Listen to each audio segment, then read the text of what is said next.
What is wrong with the Cincinnati Bengals? What is the main reason why they are 0-2? We talked to James Rapien of Locked On Bengals in this week's Bearcats-Bengals crossover, plus get James's thoughts on Ben Bryant's development as the Bearcats starting quarterback. Our Locked On Bearcats, your daily podcast on the Cincinnati Bearcats, part of the Locked On Podcast Network, your team every day.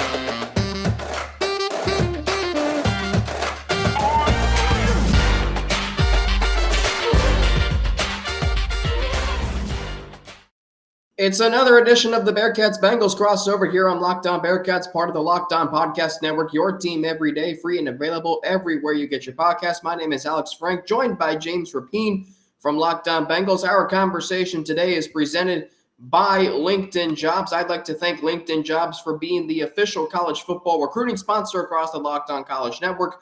LinkedIn Jobs helps you find the candidates you want to talk to faster. Post your job for free at linkedin.com/lockedoncollege. Terms and conditions do apply.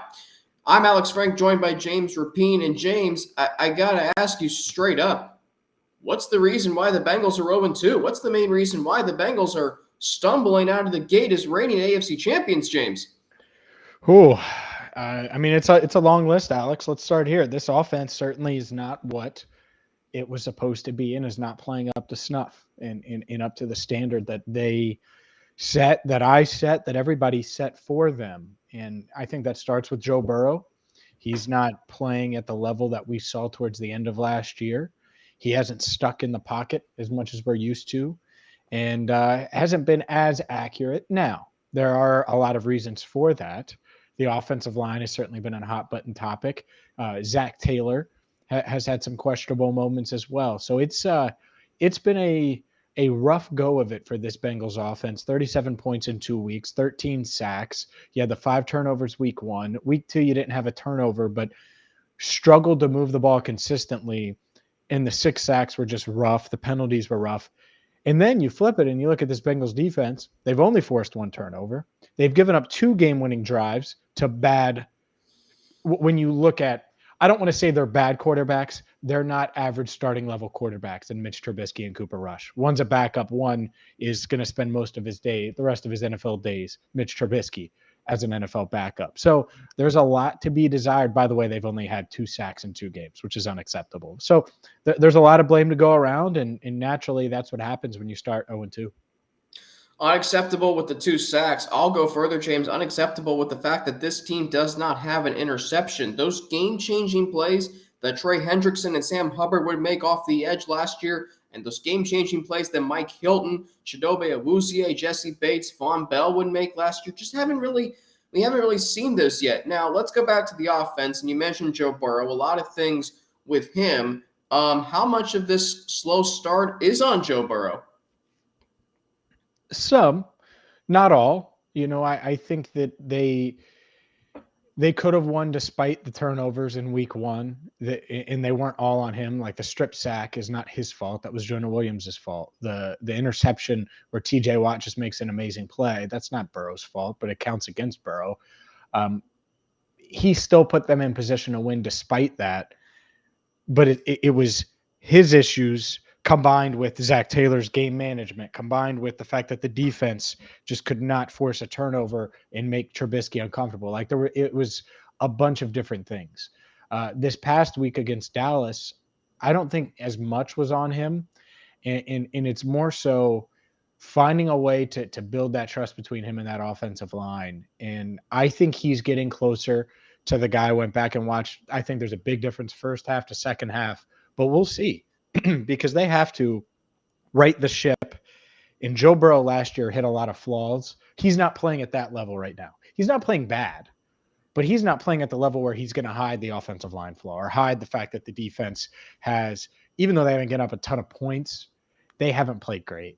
They really haven't. I mean, I gave them a pass because they were put into a lot of bad situations against the Steelers, but come on, man. Cooper Rush can't go up and down the field on you back-to-back drives. And great Joe Burrow playing at his best still wins that game. The Bengals are 2-0 right now if Burrow's playing at his best, but he's not.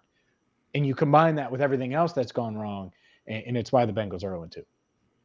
I wrote on my blog yesterday, Turning Point Tuesday, the turning points from the Bengals game against the Cowboys. The 4th and 2 conversion that Dallas had on the opening possession, James, I think just set the tone for the game. Dallas was going to be the more aggressive team, and then I go to the Bengals' final drive. You've got 2:13 and 2 timeouts. And I said to myself, if they're not going to get a game-winning score, they have to get at least 2 first downs to flip the field. So if they do have to punt, Dallas is A, not going to have great field position, or B, not going to have a lot of time to go down and get the game-winning score. And the complete opposite happened, James. Like the Bengals didn't even throw to the sticks on all 3 plays. Yeah, and that's the puzzler, that's the head scratcher, that's the whatever you want to call it. But they had that Cowboys defense in a tough spot. They had that Cowboys defense tired. They had just dealt with a 19-play drive, almost 9 minutes. And so, yeah, that's the time when you want to get a first down. Because if you get a first down, now you can get rolling and you get moving. And those pass rushers, as good as Micah Parsons is, he's still human. He gets tired. And that makes it easier. And so that was the drive. And once they did not get a first down, they punt the ball away. Even though it was a good punt, the return was good. Once Kevin Huber went out there to punt, I knew what was about to happen. And so I wrote the game story, 20-17, done, didn't have to change anything. You just knew. Like It was not their day in both of these games, and yet they had a shot at the end. But in those big moments, those key moments, for whatever reason, and we could talk long snapper and all that stuff week 1 and how crazy and chaotic it was, but this past week, it was just they didn't get it done offensively when they needed to. And the game was on the line. They needed to go make one more drive, and they couldn't. Yeah. All right, so our buddy they didn't, not couldn't. All right, so our buddy Connor Orr of Sports Illustrated, yesterday you put this on Cincinnati Bengals Talk on Instagram. The daily cover of Sports Illustrated is of Joe Burrow getting sacked, and the title is 0-2. And in it, Connor Orr highlights the 7 teams in the NFL that are 0-2 or winless, I should say, because the Colts and Texans tied in week 1. And the Bengals, the question was, he asked this question for each of the 7 teams. Time to panic. For the Bengals, he said, not yet. I'm going to ask you, James, on a scale of 1 to 10, what's the level of panic, and can this get turned around to still have the season that we all hoped the Bengals were going to have? It's a 5. And the reason it's a 5 is because if they go to East Rutherford, if they go to New Jersey, beat the Jets, and look like anywhere close to where you expect them to look, then you're feeling good about their chances at home to beat a Miami team that is talented, no doubt about it. They just came back. Everyone's feeling themselves, all of that. I think this defense matches up pretty well with Miami. They're eliminating big plays, forcing Tua Tagovailoa to dink and dunk his way down the field and maybe make a mistake. I think this offense can put up points on paper against Miami. And so within a 5-day span, that's a Thursday night game, you could go from 0-2 to 2-2 and be right there and be feeling really good with a long layoff before a huge divisional road matchup against the Baltimore Ravens. So it can change very quickly, but it can also go to hell really quickly, Alex. And that starts Sunday. If they lose to the Jets, that's Nightmare on Elm Street. That's Freddy Krueger coming out and that's it. It's over. Like Jason Voorhees coming out, and it's suddenly it's spooky season for the Bengals, and they're not only on the ropes. That would be the referee counting after Joe Flacco and the Jets deliver what could be a knockout blow. You cannot get and fall to 0-3. I think 6 teams have made the playoffs after 0-3. Can't do it.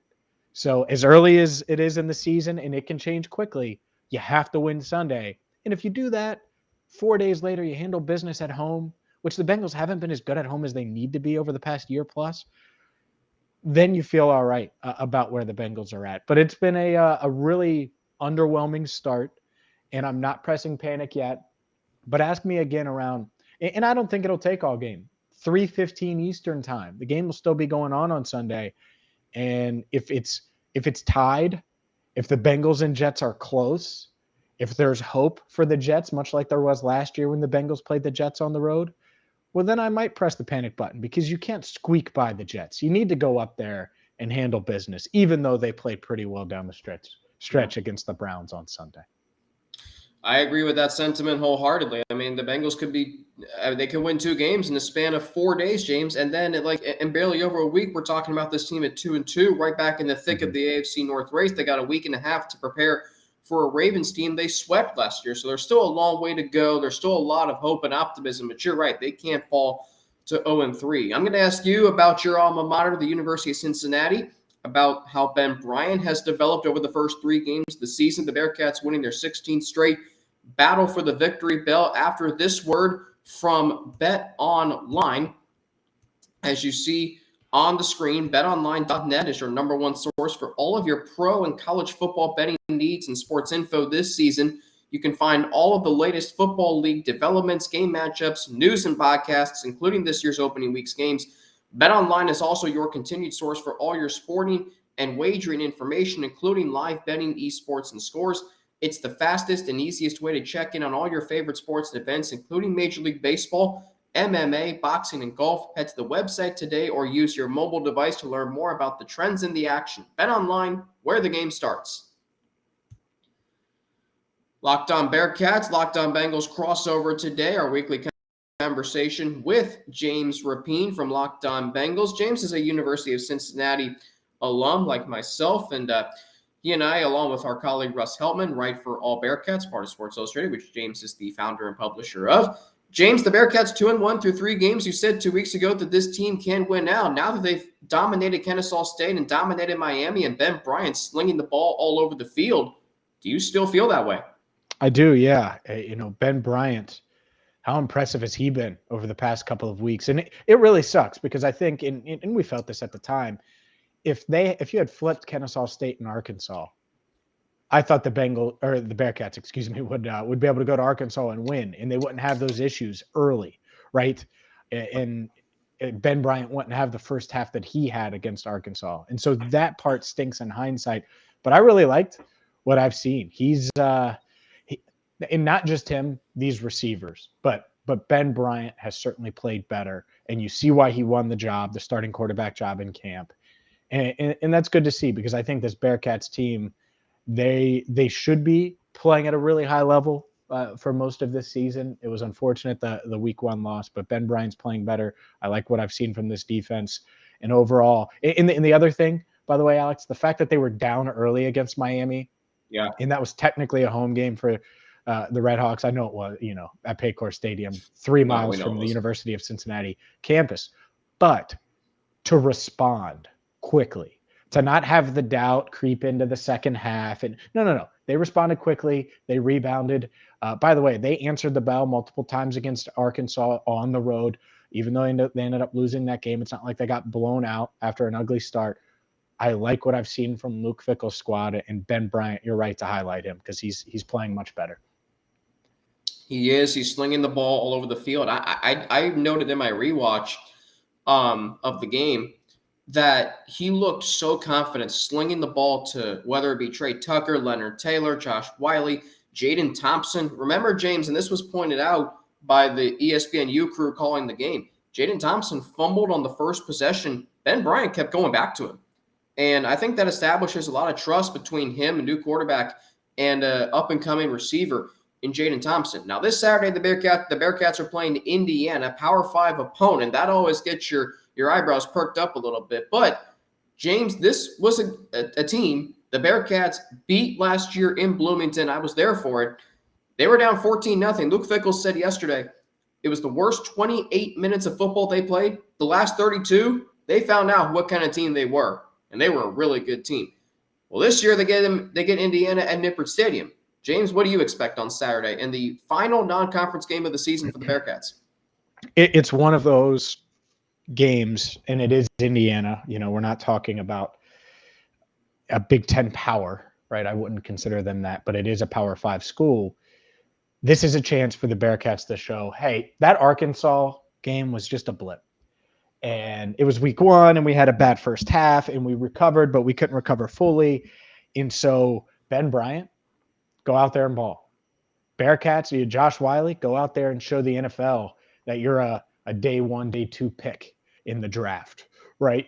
Dancing in the end zone, and he's known for his patented dances. So yeah, I think that that's kind of the expectation, and it's going to be interesting to see if they can handle it. But I think they are up for the challenge. I think they get the W. But that's what I sort of expect from the Bearcats at this stage, is to welcome a team like Indiana, Power 5 school.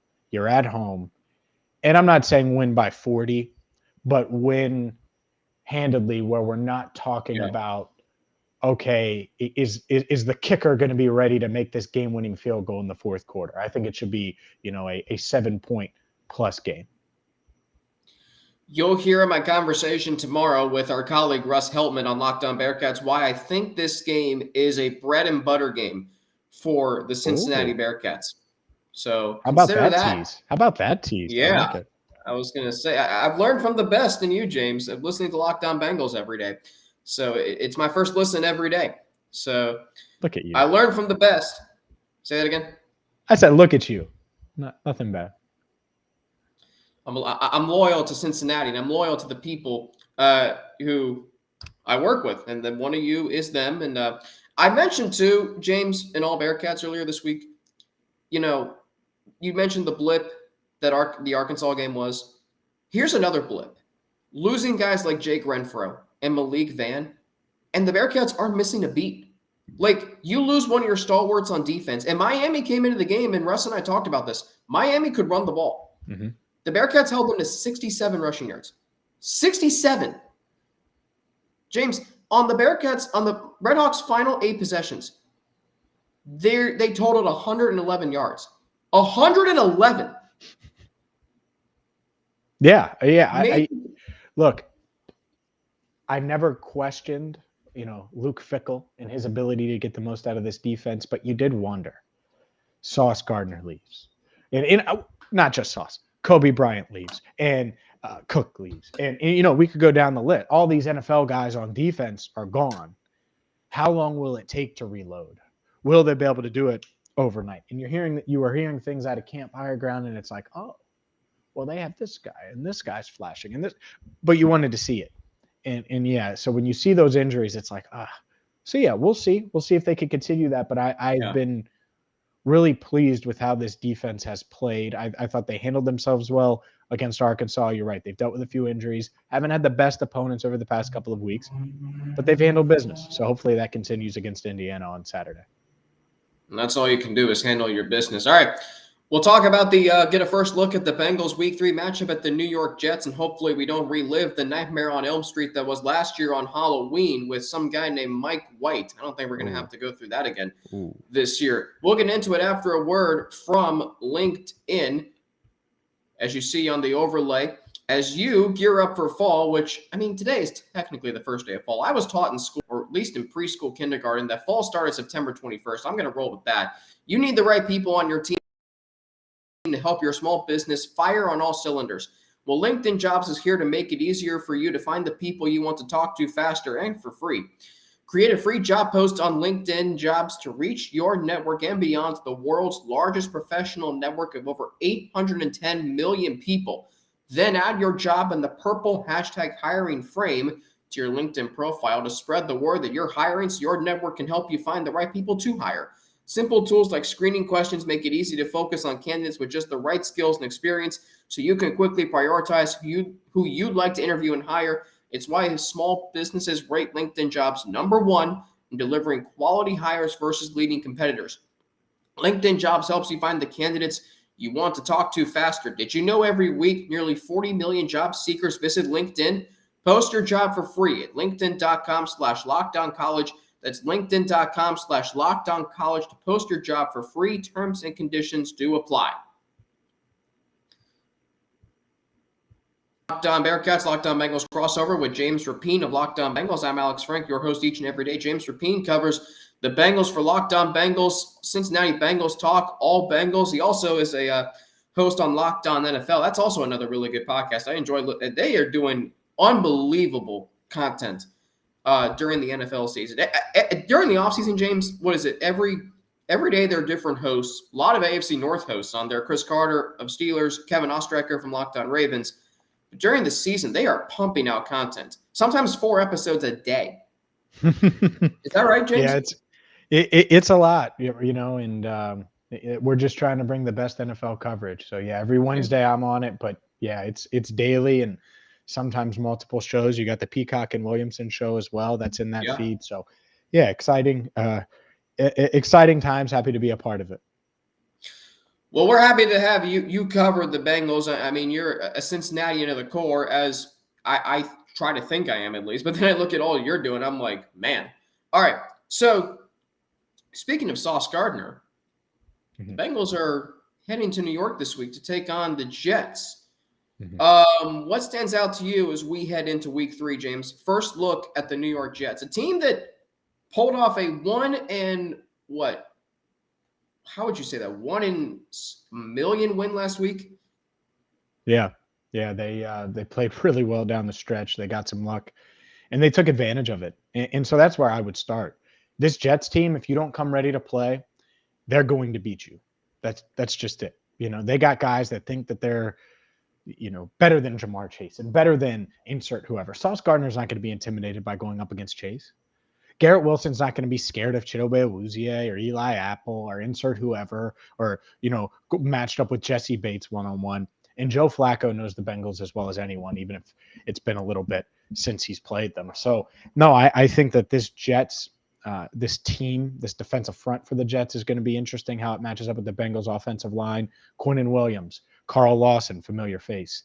How will those guys and the rest of that defensive line match up against this Bengals offensive line? Will this O-line, will La'el Collins, will Jonah Williams, those two guys specifically, because I think the interior has been pretty solid, will they say, see, look, when we're not facing Micah Parsons, we look pretty good? And maybe that's it. Maybe it's just they face TJ Watt and Micah Parsons. I don't know. I have my questions. I'm not sure it's that simple.